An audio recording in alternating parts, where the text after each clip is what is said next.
Outdoor outlets can stop working even if the breaker hasn't tripped.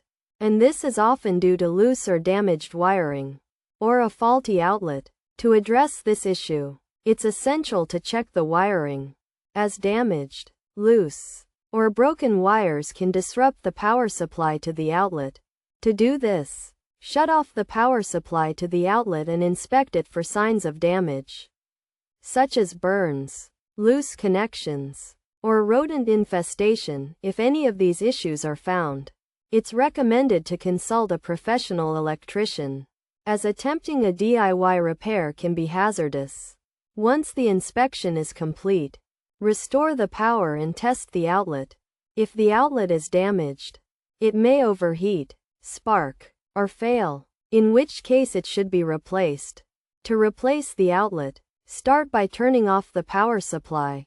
Then remove the cover plate to expose the inner components.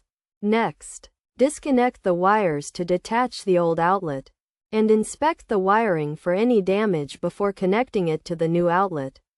Finally, replace the cover plate, restore the power, and test the outlet to ensure it's working properly. By following these steps, you should be able to identify and fix the issue with your outdoor outlet, even if the breaker hasn't tripped.